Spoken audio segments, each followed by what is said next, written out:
This piece, painted on the beach in San Jose del Cabo, completely surprised me. I stepped out into that blinding morning sun, the ocean throwing back thousands of sparkling reflections, everything glowing with that golden warmth that only happens at the very start of the day. And I decided to finally attempt something I've never really tried before, a backlit plein air beach painting.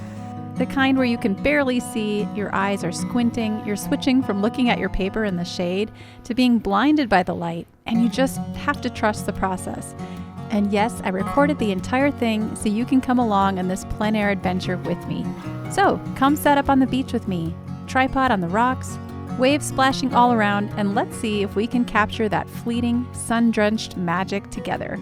I always start with a sketch. Now, I was looking directly into the sun, so this was a little bit tricky, but I started with just the outline of the silhouette of those rocks against the sky. Now, the reference image I have here on the screen is not exactly what I was seeing. When I first started, the sun was actually peaking right in that crook of the rock right there, and that was what I wanted to hang on to and remember throughout this painting. So the location of the sun will be a little different from the reference photo, but you can see I'm blocking in the landscape on roughly the bottom third of the composition, and that was all intentional. One of the most easy ways you can create a beautiful composition is simply by thinking about the rule of thirds as you lay out your landscape.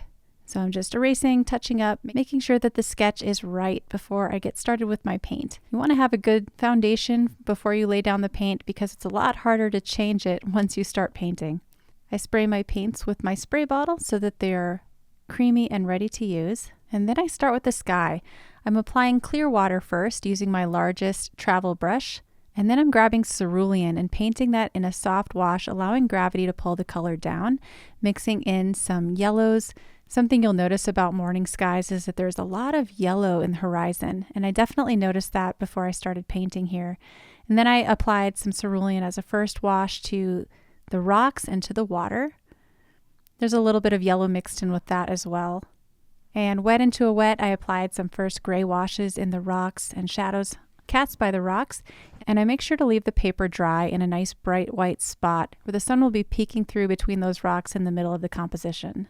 While the surface is still damp, I apply some Aussie red gold so that it appears like there's some sunlight streaming along the edges of those rocks. And wet into wet, I mix in some blues and grays. You can easily mix gray by just combining two colors that are opposite on the color wheel.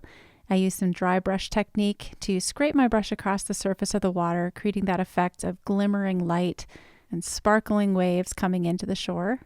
I try to keep my brush strokes fairly horizontal, and that's to imitate the movement of the water as it's pushing along the shoreline. Again, I noticed a lot of warmth in the water because of the direction of the sunlight right now. There's just so much warmth. Normally, when you're painting things that are further away in space, you'll notice that they tend to look cooler in color temperature. But in the case of extreme morning light and evening light, you'll often see more of an orangey or yellowish glow off in the distance. And that's what I'm observing here. Now to mix up some tones for my water, I'm using a combination of cerulean, cascade green, and a variety of other blues and greens from my palette, and kind of dulling those down to a more grayish blue. I turn my board sideways so I'm better able to freehand sketch a straight line for the horizon and the water there. Of course, it's not perfect, but when you're painting on location, you just do the best you can. I can mix up a good turquoise using my cerulean and a little bit of the yellow. And again, I use that dry brush technique to scrape my brush horizontally, and that creates that effect of scintillating water. I pull that color all the way across to the other side. You'll see that the rocks are casting a shadow on the shoreline. It's almost the same color as the water, actually. And while that's still damp, I can apply some darker streaks, wet into wet, so that there's some variety in the values and it looks like moving waves. Now for the strong silhouette, I just mix up a nice dark tone, and I'm going to alternate between warm and cool colors within these shadows, wet next to wet. This is called charging when you apply colors wet side by side, and the colors will blend naturally on the paper for you. Notice how I use a little bit more yellow where I want that sunlight to be streaming through the rocks. And then I use cooler colors, slightly more bluish grays and darks in the shadows as I'm moving away from that area of the sunlight.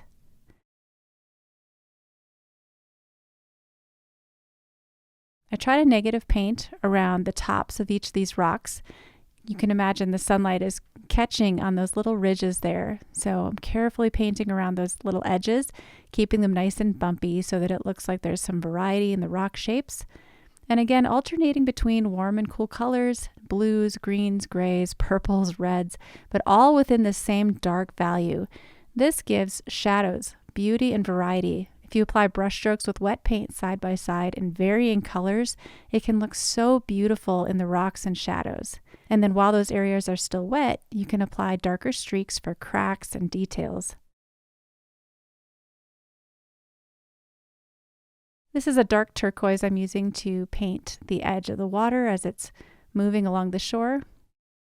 And then continuing on with this last rock here, again, I'm using bigger, broader brush strokes just because I'm working with a larger rock, leaving tiny bits of light untouched by the paint at the very top of the rock's edge. And of course, trying to use a variety of brush strokes so that it looks interesting. Of course, this rock needs to go darker, so once that's dry, I apply another layer, this time with more variety and some interesting crack shapes and different rock shapes. Always squint at your painting and decide, is this serving my painting? Do I need to go darker? Do I need to go lighter? What are the big shapes I should be focusing on here? And in this case, I wanted all of these rocks to kind of meld together in one large dark shape.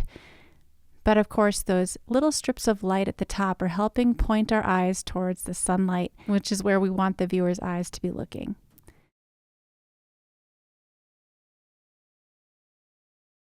Now, the palm trees in real life were actually not this close to the rocks, but I went ahead and pulled those in from another portion of the landscape I was observing, and it helped, I think, bring in some much needed verticals into the landscape, and again, help draw the eye towards that bit of warmth and sunshine in the center of the painting. Here I switched to a slightly smaller brush. I'm using my favorite silver black velvet size 8 Voyage travel brush for all of these tinier details. I started with a size 12. My paper, by the way, I forgot to mention, is an Arish block of 140-pound cotton cold pressed watercolor paper, size 8 by 10. I'm using my Taylor C-mount easel, and my paints are the Daniel Smith Jean Haines set with a few additional colors added in. My favorite part of the painting process is adding these fun little details that really help bring the painting to life. A few more horizontal streaks to add some movement to the water. And I tried to straighten out that edge of the water that was a bit crooked at first.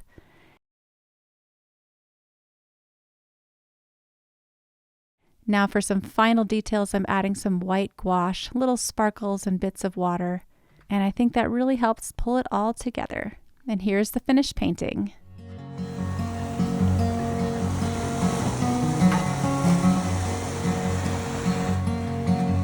My friends on the beach painting with me, it was all around just a glorious day to be outside plein air painting.